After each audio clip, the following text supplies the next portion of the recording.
Welcome to Philosophy Talk, the program that questions everything. Except your intelligence. I'm John Perry. And I'm Ken Taylor. We're coming to you from the studios of 91.7 KALW, San Francisco's oldest, most innovative public radio station. Continuing conversations that begin at Philosopher's Corner on the Stanford campus, in this case, under a big lotus tree. And from the lotus tree, we calmly migrate to the air, and from the air to our blog, the blog.philosophytalk.org, where from time to time we both weigh in. Check it out. And Ken, it's time for you to quit contemplating your navel and start talking to me about Zen Buddhism. Oh, Zen Buddhism. You know, I read somewhere, some people in the Zen circle say Zen has no philosophy. Zen is not a philosophy. Somebody says it's beyond philosophy. It's beyond reasoning, rationality, beyond logic. So what are we doing talking about it? And it can't be put into words exactly. You can just experience it. Yeah, some people say Zen is ineffable. But when somebody tells me they've got some ineffable truths, I say, well, I bet I can F them. At least I can have a lot of fun trying. I think philosophy is capable of discussing everything. So when somebody says, oh, you can't discuss the philosophy of Zen, I say, watch us try. Yeah, I do have to say, philosophically, there is one thing about Zen that, there are actually a couple things that about Zen, as I understand it, that and Buddhism in general, that fascinate me. You know, Christianity has a lot of bizarre metaphysics.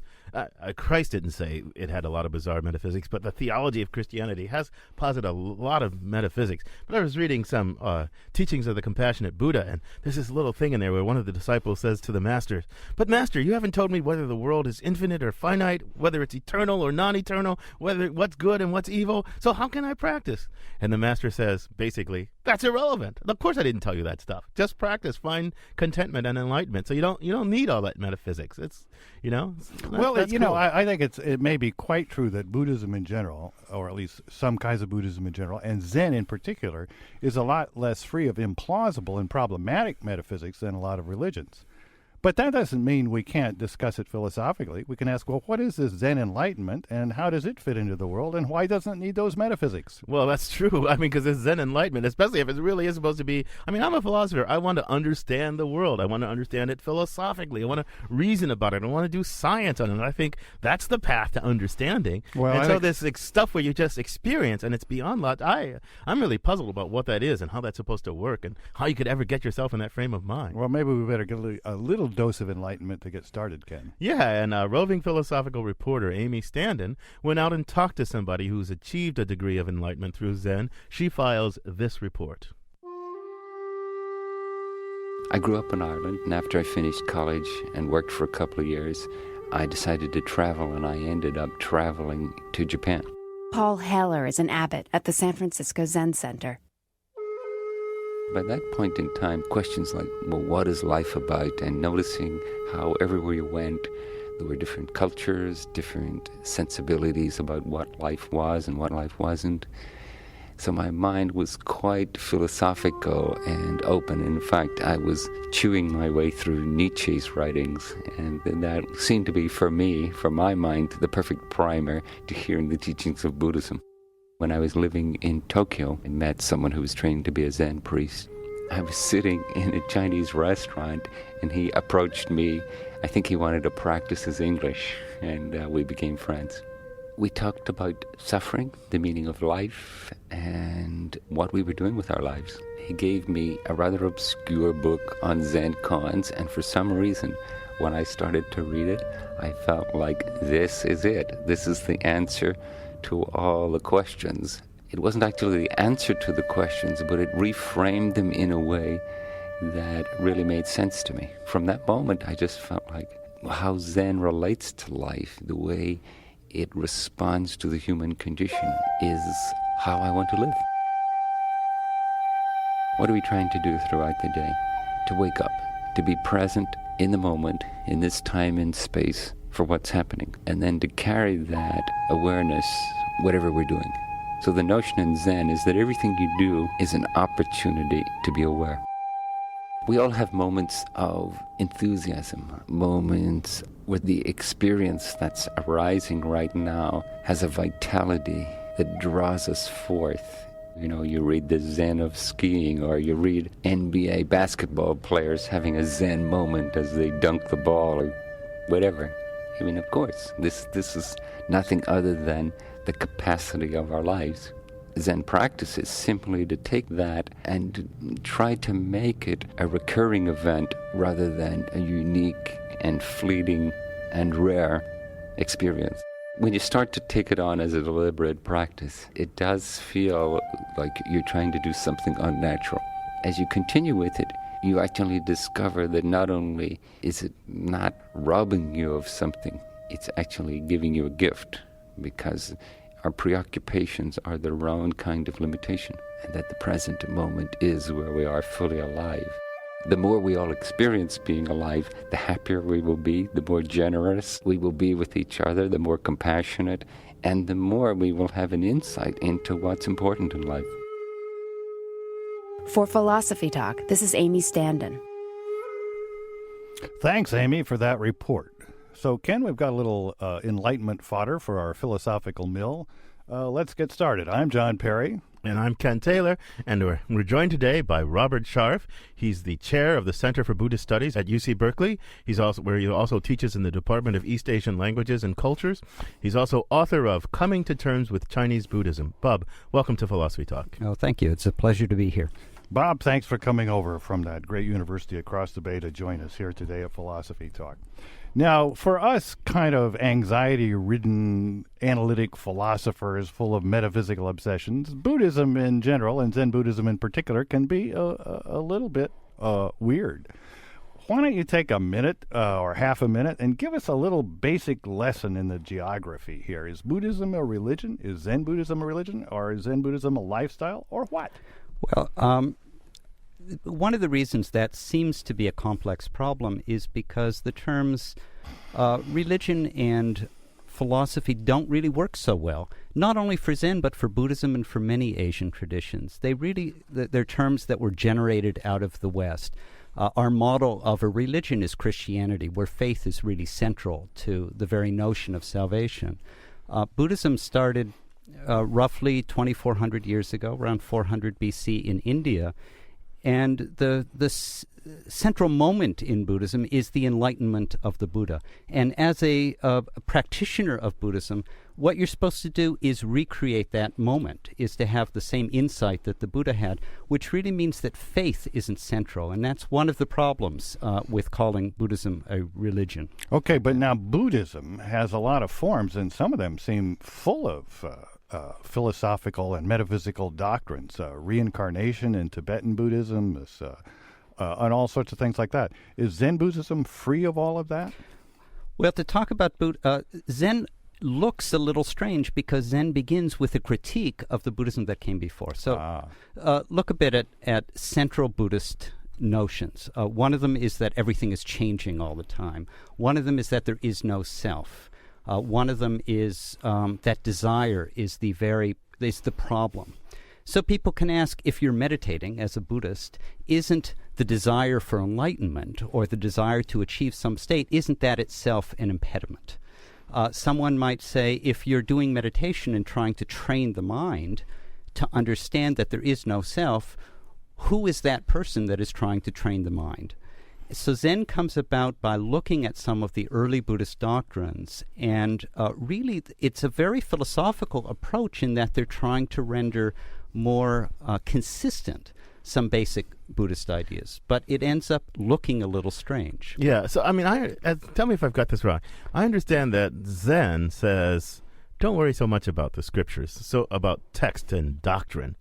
And there's this kind of direct link through a Zen master. So I'm a disciple. I study with some Zen master, and I'm supposed to experience this enlightenment. And it goes from master to student to master to student without all this doctrinal heavy stuff. Is that right? Well, let me throw in a little bit of history. So Buddhism starts in India around the 4th century BC. Zen starts in China around the 8th century AD.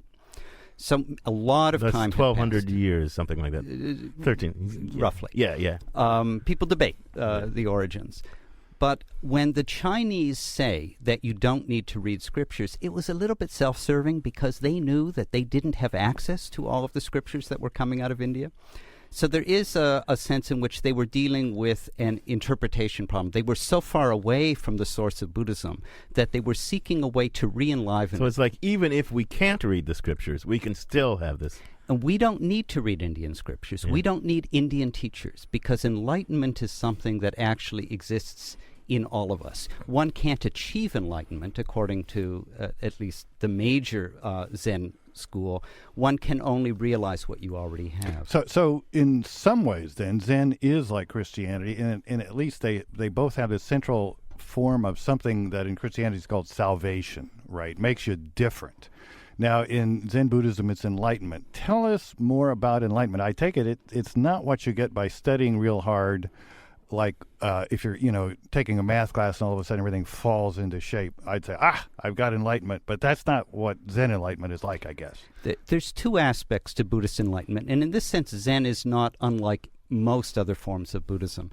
One is what is called insight, which is you have to achieve insight into the nature of the world. And in early Buddhist doctrine, that insight meant insight into the nature of impermanence, insight into the fact that there is no self, there is no abiding soul or cogito. We're just a continual, we're people in flux continually. The other aspect of enlightenment is meditation. It's belief that you can't achieve this kind of analytic insight without training the mind.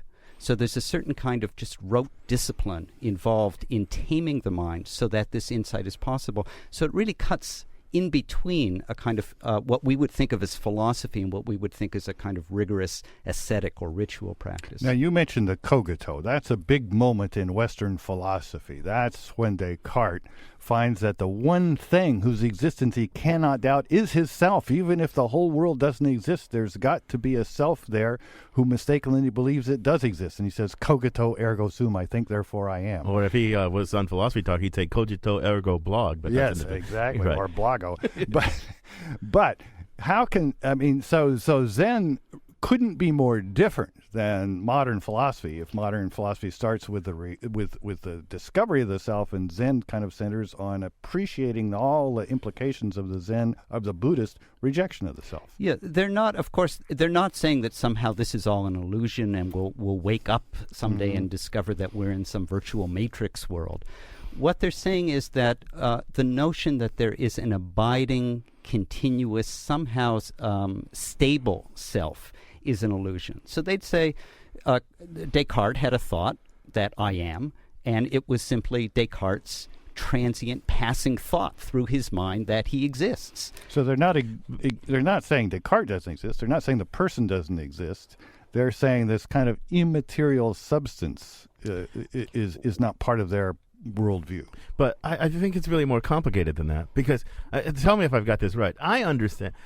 Again, I don't at all claim to be an adept or a master or an aficionado, just a shallow dabbler. So I may have this completely wrong. But every time I read any sort of philosophical gloss on Buddhism, I don't quite get this from Buddhist original scriptures or anything, but from philosophical gloss, I think consciousness for the Buddhists is sort of like a problem to be overcome. It's kind of a stage that we have to get beyond, because that consciousness divides everything, the I versus you, the subject versus the object, and we have to get beyond that. And after the break, I'll give you a chance to tell me if I've got that completely wrong or not. You're listening to Philosophy Talk. Our subject today is Zen.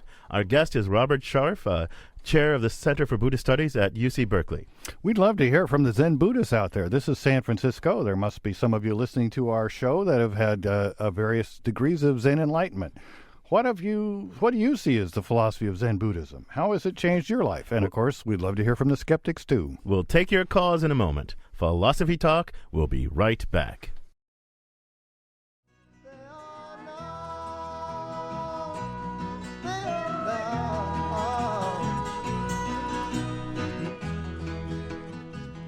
The incredible string band with This Moment. This moment, you're listening to Philosophy Talk. I'm John Perry. And I'm Ken Taylor. Today we're discussing Zen Buddhism. Join us at 415-841-4134. That's 415-841-4134. Outside the Bay Area, call toll-free at 1-800-525-9917. You can also email us at comments@philosophytalk.org. Call us and tell us how Zen Buddhism has touched your life or how you wished it would. Our guest is Robert Scharf, author of Coming to Terms with Chinese Buddhism. Bob, I want to my question before the break. John was talking about this Cartesian moment where we get this Cartesian ego that knows itself as the primary object of its own awareness, right? But that moment's a really big moment in Western philosophy because not only is it the primacy of the ego, but the world outside the ego becomes this lifeless thing. Other minds become a problem. So here I am knowing myself. Are there other minds out there? That's a problem for me, right? And the world that's not mine is lifeless, is dead. And it's like, how does it get there? What's it doing there? And I always think of, maybe I'm wrong about this, I always think that Buddhism in sort of enlightenment is tied up with unity and realizing your oneness with all things. And that suggests to me that it sees this Cartesian consciousness as a kind of problem to be overcome. To get to enlightenment, overcome this duality of self and others, knowing subject and dead object. Is that right or wrong? Well, I'm not sure what you mean by consciousness, and I certainly don't know what you mean by distinction between consciousness. I mean, you seem to be talking about something that's happening on the little screen inside our brain somewhere, and the world outside. That is a distinction that, to be quite honest, I don't get it. I look out and I see color out there in the world. Does that color exist out there in the world, or is it something that is processed inside my brain? Now, quite clearly, it's neither. You need the eye, you need the photons that are coming in, you need the particular retinal structure that we have, you need the brains that we have. But from a Buddhist point of view, consciousness is happening right along that spectrum between the two poles, which means the distinction between consciousness and world doesn't really make any sense. What they're trying to do in their meditative practice is for that to become real, palpable, so that they live that. So this really, in my continuing attempt to fit Zen Buddhism into Western philosophy, this really sounds like William James' Essays in Radical Empiricism, or the British version of it, Neutral Monism, that what there fundamentally is experience. Now, you probably, as a Zen aficionado, don't like the fundamentally is part, but is there a connection there between that kind of radical empiricism of William James and the Zen picture? Well, people have tried to make the connection. In fact, many of the people who were most influential in bringing Zen to America, people like D.T. Suzuki, who was the person who turned on a whole generation, the Beats, in the 50s and 60s, to Zen, he had read William James. There's a very popular philosophical movement in Japan called Kyoto philosophy. It was started by a philosopher called Nishida Kitaro. He had read William James. So part of the notion that Zen is pure experience, Zen is that the immediacy, the nowness of things, that's actually being digested, as it were, through a certain Western philosophical thinkers, and that's precisely why it's so appealing to us. One thing I'd say to make the situation a little more complicated is Zen is also a path. Simply understanding something is very different from being able to put it into practice.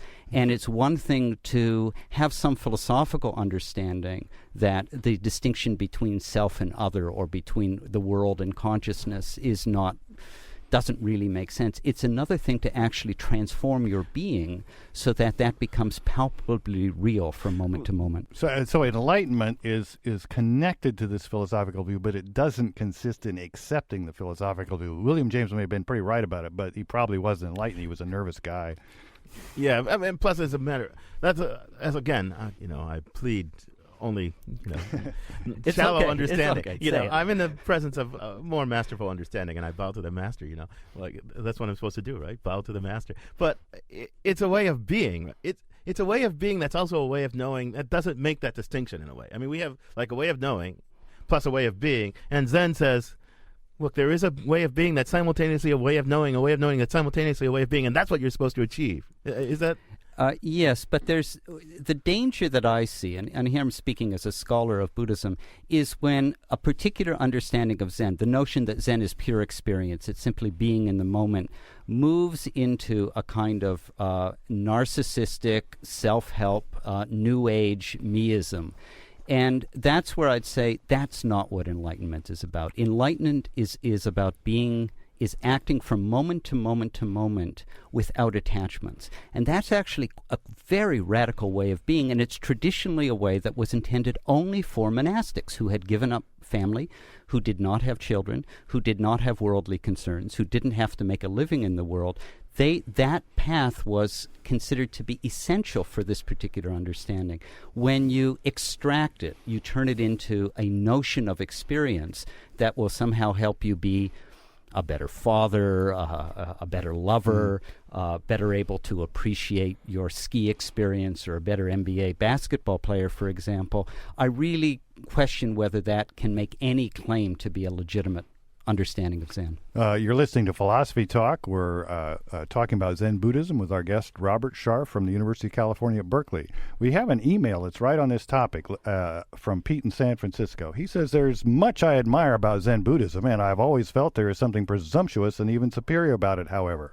That is, Zen seems to place disengagement, perfect harmony, and balance in some abstract notion of enlightenment on a pedestal. I feel compelled to look at and engage in reality all the time, the dirty parts and the clean parts." What do you think about that? I'm on his side. I think that if you actually entered a traditional Zen monastery, life is pretty down and dirty. You've got to deal with the guy sitting next to you who breathes too loud. You've got to deal with the crappy food. You've got to deal with an incredibly rigorous routine, getting up at 3:30, 4 in the morning, enduring intense cold. We're not talking about something that is in any way easy or is in any way really detached from the world. It's moments like that, dealing with the fact that the guy next to you has bad breath. That's where you're supposed to enact enlightenment. That's where you're supposed to enact detachment. Well, this enlightenment is sounding more and more useful. It's going to make me a better father, better skier, and better able to deal with bad breath. Paul in San Francisco's on the line. Welcome to Philosophy Talk, Paul.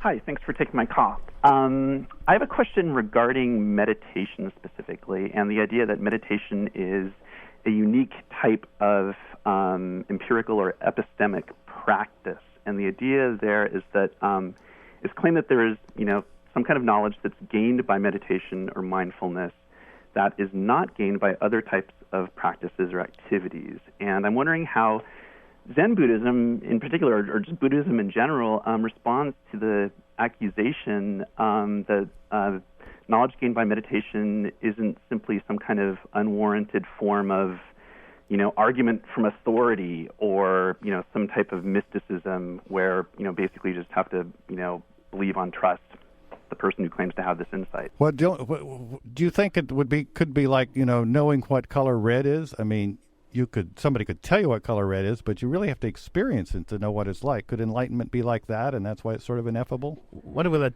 Bob have a chance to answer that? What do you think? Thanks, Paul.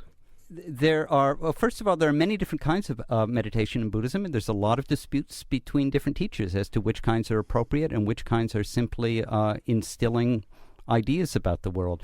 But more fundamentally, as I said earlier on, Buddhism has two different approaches which have to be done in tandem traditionally. One is meditation, which is really training the mind, and it's disciplining the mind. And in some sense, that's not where insight comes from. Insight comes out of a particular analytic understanding of the world that is done in conjunction with meditation.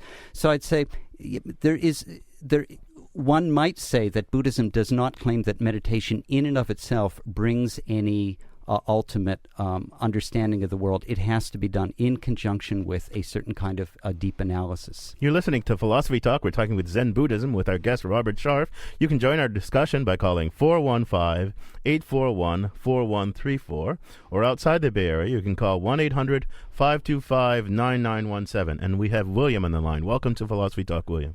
Yes, thank you very much. Obviously, from what your very knowledgeable guest has said, there are various ways of practicing Buddhism. I have a question. How, for instance, if you were to compare Buddhism with liberation theology as practiced by some Catholics, where they say in Central America that there's a fundamental socioeconomic injustice and here's what has to be changed, how would a Buddhist approach that situation?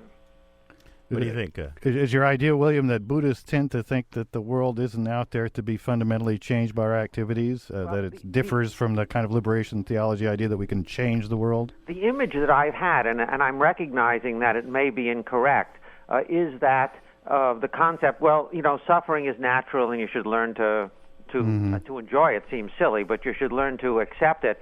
Whereas, say, liberation, and that can get into a situation which reminds me of, don't pay attention to this world, you'll be rewarded in the next world, sing a few, Negro spirituals and it'll be okay. Okay, all right. That's a good point, William. Thanks. One of my teachers in undergraduate school, when I was reading Nietzsche and Nietzsche railing against religion, said Nietzsche really had in mind not so much Christianity but Buddhism, and he hated the rise of Buddhist influence in European philosophy in the 19th century through Schopenhauer and stuff like that. Partly because of this problem. What do we think about that? Well, the history of Buddhism is not that dissimilar as an institution from the history of the Christian Church or the Catholic Church, in that Buddhism spread often by forming very self-serving alliances with state interests. And there's been a fairly large controversy in the last little while when it was discovered in the West by many Zen practitioners that the Zen institution in Japan had been wholeheartedly in support of the military activity in the Second World War. But there's also an ideological strand in Buddhism which says you can't preach the Dharma, meaning you can't preach the teachings of the Buddha to an empty stomach. Let's hear from Nancy in Berkeley. Nancy, what do you got to say about all this? Hi. I read a book a number of years ago that really certainly changed my driving habits, called Zen and the Art of Driving. And I recommend this book that should be required for any new driver getting their driver's license. Well, what was the basic message that had the big influence on your driving? The basic message is that you just kind of have to go with the flow and stay calm and really kind of zero in to your own driving and but it must emphasize too that you should be very aware of what's going on. That's something that comes through with a lot of Zen stories. Right, is very expect aware, and just not. I don't drive fast anymore. I don't get upset at other drivers. I look at the bigger picture of, if I get somewhere a little late, it's. Well, Nancy, thanks for that. I hope I meet you on the freeway. Well, I don't know. I'm not sure. Zen driving can be. I don't know. It could be a little dangerous. Anyway, Bob, you're cracking up here. Well, no, I'm thinking if you're in a Zen monastery, and I don't mean to belittle this particular book. I don't know the book, but if you're in a Zen monastery and you're sort of in your own space, going with the flow, just being with the moment, there's a good chance someone's going to come up with a big stick and whack you over the shoulder. I want to go back to this question about Zen sort of indifferentism, if you will, or Buddhist indifferentism. So it says Buddhism in various forms, unity with the moment. And we have this distinction between, me and you, and that gives rise to all sorts of problems, right? I resent you, you resent me, we anger, we argue back and forth, we dispute, all this division. That's part of, though, it comes with consciousness. My consciousness is over there, yours is over there. Zen wants you to transcend all that.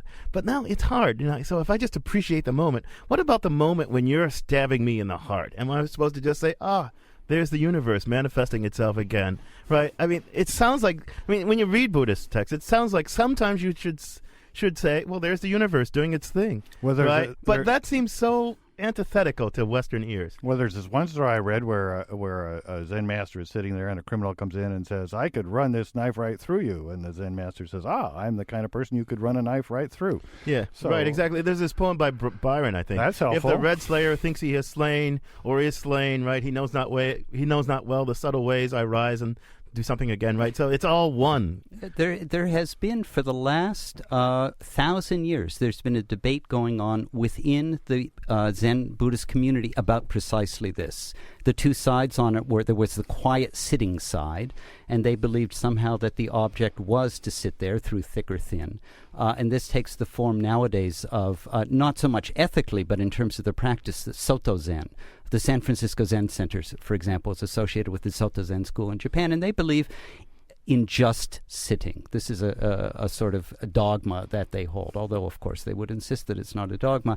The other school, historically, is the Sudden Enlightenment school, which nowadays takes the form, or its sort of instantiation is the Rinzai school, and they tend to emphasize much more involvement in the world. Now, of course, ethically, they would both, at this point, both insist that they are very much involved with the world, that they are moving in the same direction as liberation theology, in fact, in believing that there has to be a proactive social commitment among Buddhists. But that's just the reality. how does that fit with the idea that it's all one, that, the division between you and I, this and that, me and the object, is somehow artificial and something to, if we see more deeply? Because if you recognize that the suffering of other people, if you really see it truly, you suffer with them. And it is just as painful for you to see others suffer as it would for you to suffer yourself. So the basic injunction, and this goes back to very fundamental Buddhist teachings, is act in the world so that you minimize the suffering of other human beings. Bob, let's just stop for a minute and get a little bibliography here. Now, when I was a student, I read D.T. Suzuki. He's got essays on Zen Buddhism and probably some other books you can get at your local bookstore. And also Alan Watts, but I don't hear so much about him anymore. What are the good introductory books our listeners might look at? Well, Alan Watts has certainly fallen out of favor. There's a book written by it's actually an edited version of the talks by the founder of the San Francisco Zen Center called Zen Mind, Beginner's Mind, which has become somewhat of a classic among North American Buddhists.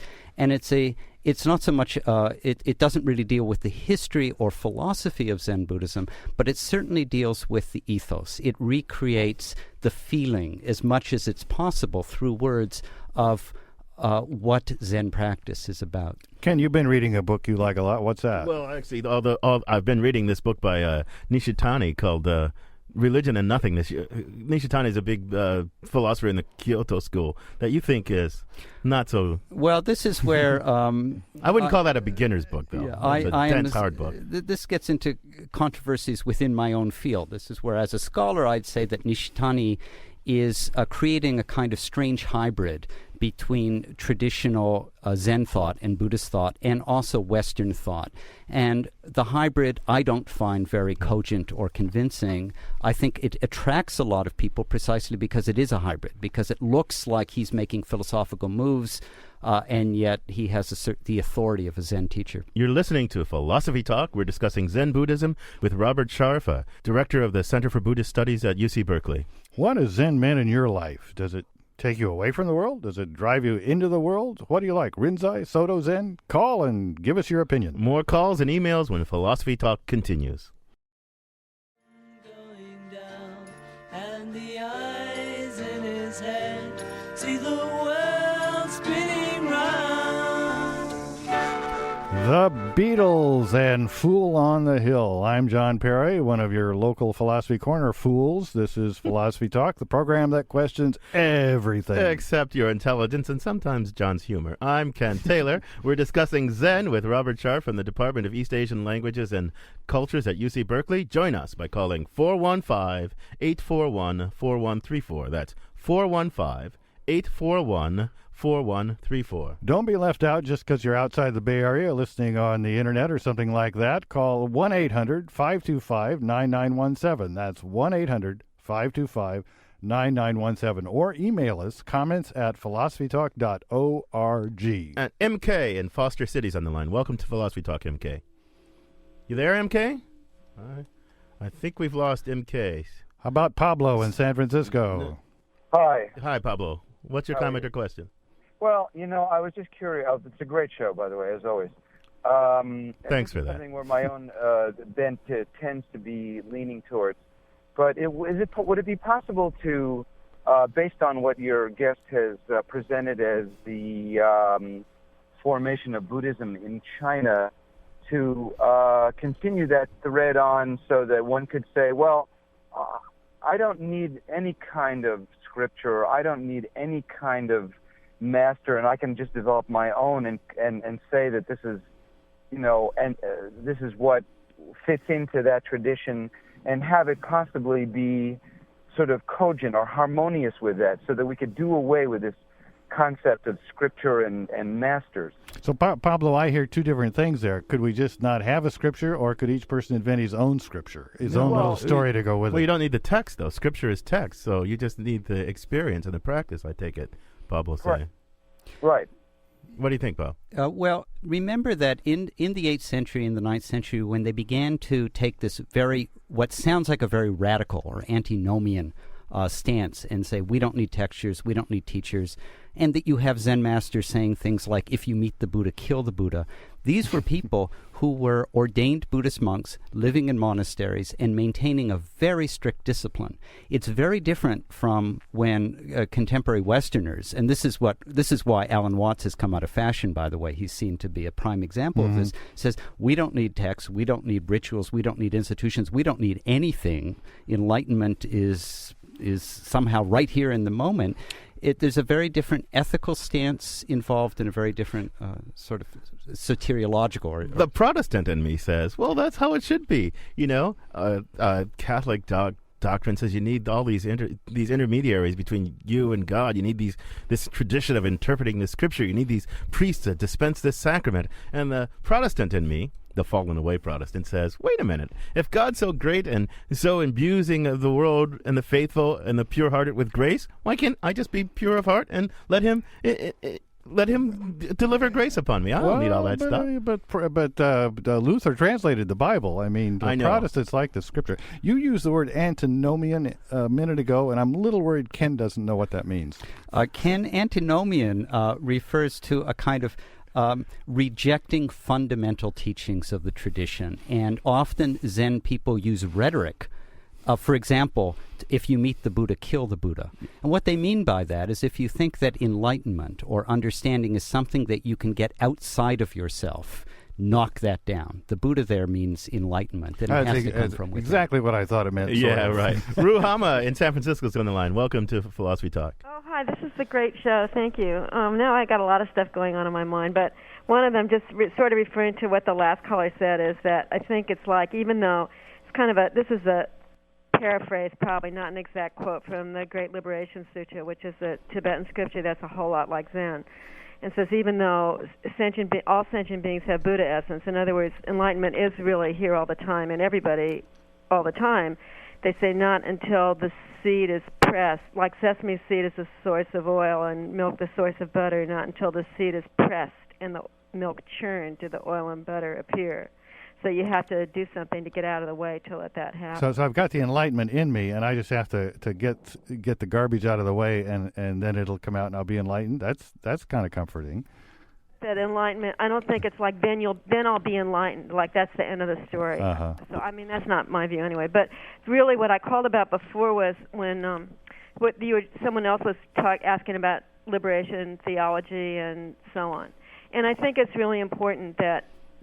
It's hard to understand for us, but that my understanding in Buddhism is that compassion is not feeling sorry for people. It's not like being sympathetic to people. It's not like, oh, you poor thing, I need to help you before I can help myself. Or like the Bodhisattva vow, it's not like, oh, I'm going to wait to be enlightened because I have to help all these other people first, because that would be a very dualistic view. But Ruhama, what is it? You told me what it isn't. No, it's like... It's like the wisdom basis. It's like the experiential understanding that there really is no difference between you and other beings. And the bodhisattva thing, it's not like a prescription. It's not like saying you can't be enlightened until everybody is. It's just like sort of gravity. It's just like the way it is. The way it is that we are also interconnected. So I'm sorry I'm not having feelings like I have time to explain anything, but it's like the idea that I don't exist as an individual or things don't exist as an individual. So Ruhama, it sounds like Zen Buddhism plays a big role in your life, or at least Buddhism. Well, I would say similar, but not exactly that in that school. Okay. Well, thanks a lot for your call. Cynthia is on the line. Cynthia in Oakland. Welcome to Philosophy Talk, Cynthia. Well, hello. I'm a lawyer. I was invited 6 years ago to go to Bhutan to draft the first environmental protection law for the country. Wow. Yeah. Based on Buddhist principles? Yes, exactly. How did that work? I mean, what's involved in Buddhist principles on the environment? Well, I think the interconnectedness of all being and the loss of ego is essential in the transition from a monarchy to a democratic government, which they were in the middle of at the time. And the law was to provide a basis through which the emerging forces in society could resolve their conflicts and find common ground. So it sounded like it dealt not just with the environment, but with the way people interacted with each other and all sorts of things. Exactly, and how can you separate them? Now, were you a Buddhist going over there? Is that why they chose you? No, I was an environmental lawyer who'd worked in about 20 different countries at the time, mostly in Eastern Europe. Well, thanks, Cynthia. That's extremely interesting. What was the most important in the whole process was this practice of getting out of the way so that you can hear what people are telling you and so that you can, in a sense, allow the correct path to reveal itself before you. Well, thanks very much, Cynthia. So, Bob, why don't you make one last comment and we'll have to say goodbye. People have raised this notion of bodhisattva. There is central to Buddhism the notion that if you really listen to other people, if you really come into touch with other people, you will respond very deeply to their suffering. And that response to their suffering is the actualization of non-self or non-personhood. And this is where the ethics and the philosophy... Well, on that very compassionate-sounding note, we're going to have to say goodbye to you. Thanks so much for joining us, Robert. Thanks a lot, Robert. Our guest has been Robert Scharf of the Department of East Asian Languages and Cultures at UC Berkeley. He's the author of Coming to Terms with Chinese Buddhism. And we want to thank Robert Scharf, and we also want to thank all the callers who called and the ones we talked to and also the ones we weren't able to get to. A lot of callers today. Yeah, there were a whole... This topic touched a chord, hit a chord with some people. Touched a chord. Well, we're in California after So all. what did you learn today, John? Well, I would say I didn't change my mind about much, but I deepened my understanding, I hope. It seems to me that Zen is actually a religion that is full of philosophical, not doctrines in the sense that, an immortal soul or reincarnation or the supernatural or the omnipotent, omniscient God are doctrines, but maybe much more plausible but still philosophical doctrines about the nature of kindness, the nature of satisfaction, the nature of experience. So I think Zen is a glorious thing for philosophers to discuss. Oh, I think it is too. I mean, it certainly is a glorious thing. I wish we could have talked more about the Buddhist ethic because, again,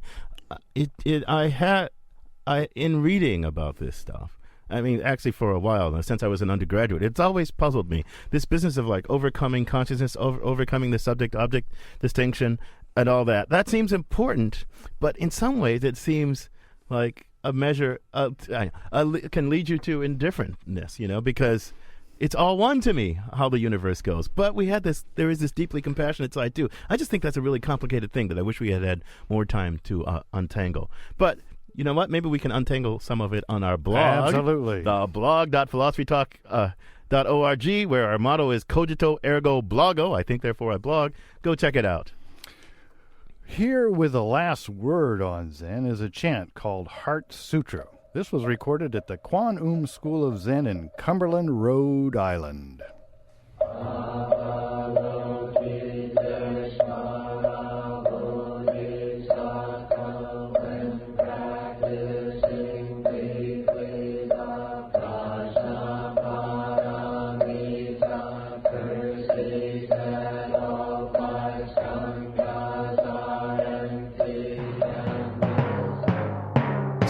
Terrible headache. My head is just pounding like crazy. There's like 100 horses in there. Ken, that's not your head pounding. That's not 100 horses.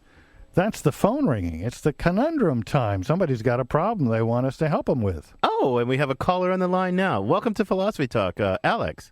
Hi. Where are you calling from, Alex? Northern Virginia. So what do you do out there?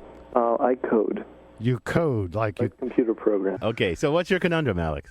Let's say there was a teleporter, like used in Star Trek, that disassembled all the atoms in your body and sent them somewhere else and reassembled them. Would this new assemblage of atoms still be you? Right. So I think philosophically there's some questions we have to answer first. Would that body be the very body that was disassembled? Looks like you could give two answers. I mean, if I take my car all apart and lay it out on the driveway in order to, shine up every single part and then put it all back together, it's still the same car. But can you do that with live things? Take them all apart and put them together? Are they still the same?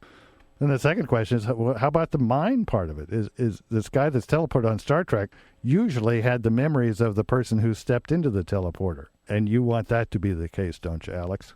Yeah. So, okay, maybe it could be the same memories. You've got the same body, the same memories, the same character, then the same person. What's so hard about that? Yeah, let's bite and say it's the same person. I have a feeling you have a surprise in store for us. Well, then the next question is, it's hard to send atoms. What if they just write down exactly which atoms are where and send that data? And so they just rebuild a new you exactly the same but out of different atoms. Yeah. Well, that's still you. It sounds like a slippery slope argument. Yeah, it's a good question. Here's one way it could go. They take a map of your atoms and they send that information. They say, build a new being according to exactly this map. And what happens to the first one? Well, maybe it gets destroyed. If the first one gets destroyed, I'd have the intuition, well, it's me again. But suppose there are two of them. Suppose that there was actually an episode of Star Trek The Next Generation like this. Yeah, malfunction, there's two of them. I have a feeling that's your third question, wasn't it, Alex? Yeah. They built two. Yeah. Yeah. Could we say it's the same if there's just one, but it's not if there's just two? This is in philosophy, this is called the problem of the competitor. Somebody's competing with you for your identity with your past self. Let's say I don't know the planets they use in Star Trek, so let's just have ourselves beamed down to Mars. And let's do it the second way that Alex has in mind, so it's just the forms and not the matter that go, as Aristotle might put it. And there's a malfunction, and there's two of me. Now, the first point is that it looks like these would not be the same person as each other. Right. They're in different places. They might have exactly the same memories and emotions and feelings right at the moment, but those will quickly begin to become different. I mean, suppose one of me stumbles and feels pain and the other one doesn't, then our minds aren't identical. But wait a I minute. can't find out what the other one is thinking by introspection. But wait a minute, though. Don't they both have equal claim to be John Perry? Right? Because one says, I remember being John Perry. I remember marrying Frenchie. I remember raising my sons and daughter. I remember all this stuff. And the other one says, hey, I remember being John Perry. Right? And if they both went to Frenchie and said, I'm John, she wouldn't have any basis for saying this one is John and that one isn't. No, she would say, oh, God, one was bad enough. Right. I'm going to be sad with two of these guys. They're going to get two salaries. Whatever claim the one has to be John maybe Perry. Now we'll get the yard done every so often if there's at least two of them. They can't both procrastinate. But whatever claim the one has to be John Perry, the other one has equal claim to be John Perry. Well, this is why you get a paradox. Assuming that the two new guys on the moon or on Mars, wherever I was, are not identical with each other, then they can't both be identical with me before, because identity doesn't work that way. You can't have A is equal to B and C is equal to B unless A is equal to C. Yeah. If they have an equal claim, you can't choose between them, so it seems like neither of them gets to be me. But they both have the same claim on being me that either of them would have had if they were the only one. Right. Well, suppose I said, look, tomorrow I'm going to put you in a machine and I'm going to obliterate you.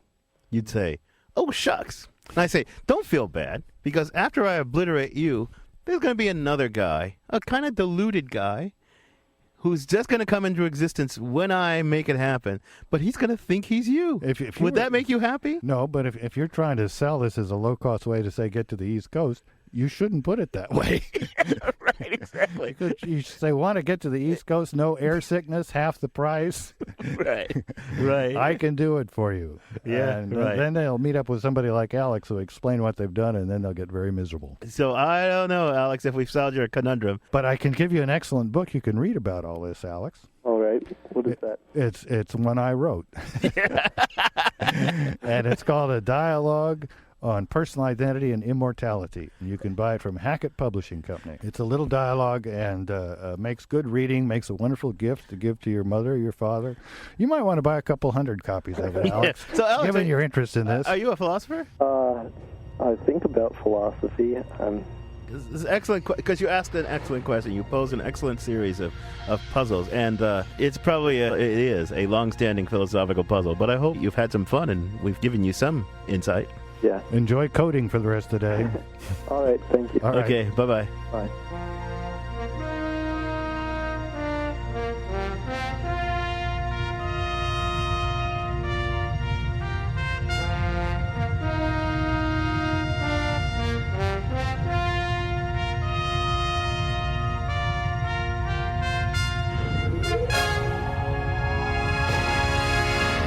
Philosophy Talk is a presentation of Ben Manila Productions and the trustees of Leland Stanford Junior University. Our executive producer is Gordon Earl. Special thanks to Dave Fusaro, Nicole Sawaya, Ben Temshin, and Alan Farley. Support for Philosophy Talk comes from the Pacific Division of the American Philosophical Association and from various groups at Stanford University. And even more support from the Friends of Philosophy Talk and from the members of KALW Information Radio San Francisco, where our program originates. The views expressed or misexpressed in this program do not necessarily represent the opinions of Stanford University or of our funders. The conversation continues on our website, www.philosophytalk.org. I'm John Perry. And I'm Ken Taylor. Thank you for listening. And thank you for thinking.